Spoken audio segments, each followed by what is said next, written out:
I think it's like...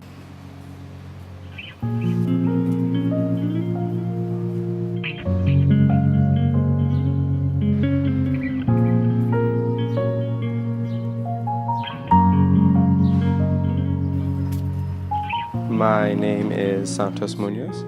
I'm 26 years old and I live in Brooklyn, New York, specifically Bushwick. I'm a photographer. I'm a portrait artist, I call myself.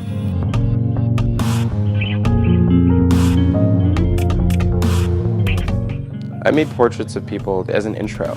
I believe it or not, growing up, I was kind of a nervous kid. I wanted to be social, but there were a lot of times where I didn't know how to start talking to somebody. I didn't know how to be friends with someone. So I used photography as a way to get past that fear, to give myself permission to get into someone's life. And making work at this point in my life, it's about community, it's about connecting. It's about removing that wall from each other. That definitely ties into my new series that I released, No One Exists Alone. It speaks to that. We're all afraid to connect at times, but I think genuinely we all want to connect, but we're scared.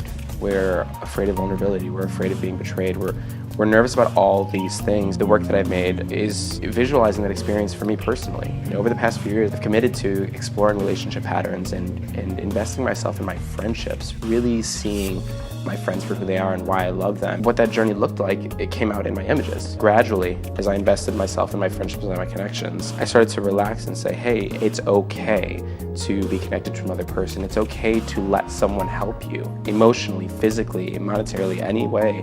It's okay to say, I need you. We can't exist alone. We're human.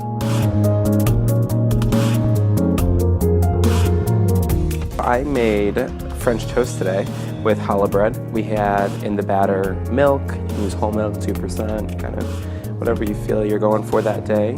Throw some eggs in there, cinnamon, and a lot of vanilla extract. I just kind of throw it in there. You mix it all together. When I'm making the French toast, something that's a little fun and special for me, just to get that extra cherry on top, is after soaking it in the batter and cooking it in a ton of butter, I take it off of the pan and then I dip it one more time quickly on both sides and throw it right back in the pan and let it simmer just for a moment, just to get that nice final crisp on the top and bottom. Just give it a little more. And then after I take it out of the pan, I throw on a dash of cinnamon for a little something special. Breakfast has always been the most important meal to me. There's times where I don't eat lunch, maybe don't eat dinner. We skip meals. That's natural. We're all busy people. But for me, breakfast has always been the thing that you need to start your day with. It gets everything moving. It makes you happy. It feels good. I really cooked breakfast today because first and foremost, that's how we met, how Michael and I met. It's a great welcome. It's a hello. It just feels good. It feels like home. I just love the morning. And what do you do in the morning when the sun rises? You eat. You relax. You drink your coffee. And you spend some time together.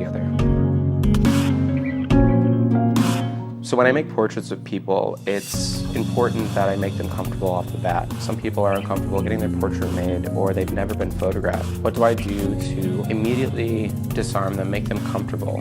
We've never met in real life sometimes. There are people I photographed who are from other parts of the world. It may even be their first time in New York, and they're in my apartment. I don't always cook for people. Sometimes I ask if they want me to buy them something. Sometimes I get their favorite coffee, and it could be just that. It brings everybody down to the same place. By the time we've sat down and had that French toast, had that bacon, egg, and cheese from the bodega on the corner, had that coffee, we're better. We don't know each other well, but I've shown them or I've given them something, they've relaxed. It feels okay.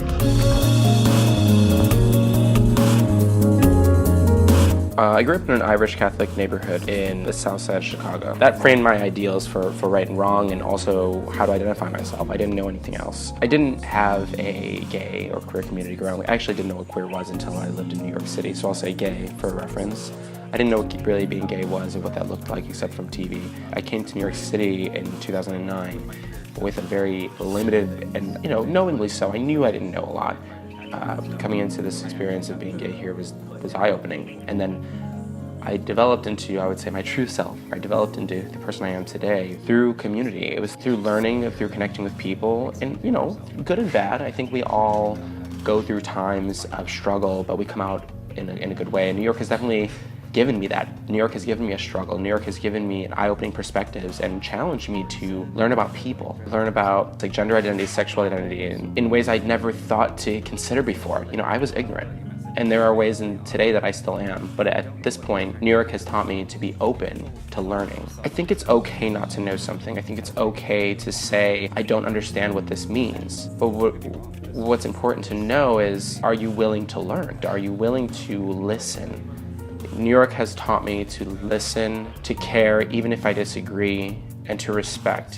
Because you really do think you know things until one day you turn around and you see something or you meet someone that you never thought you would, and you kind of have this aha moment. New York gives me aha moments every day.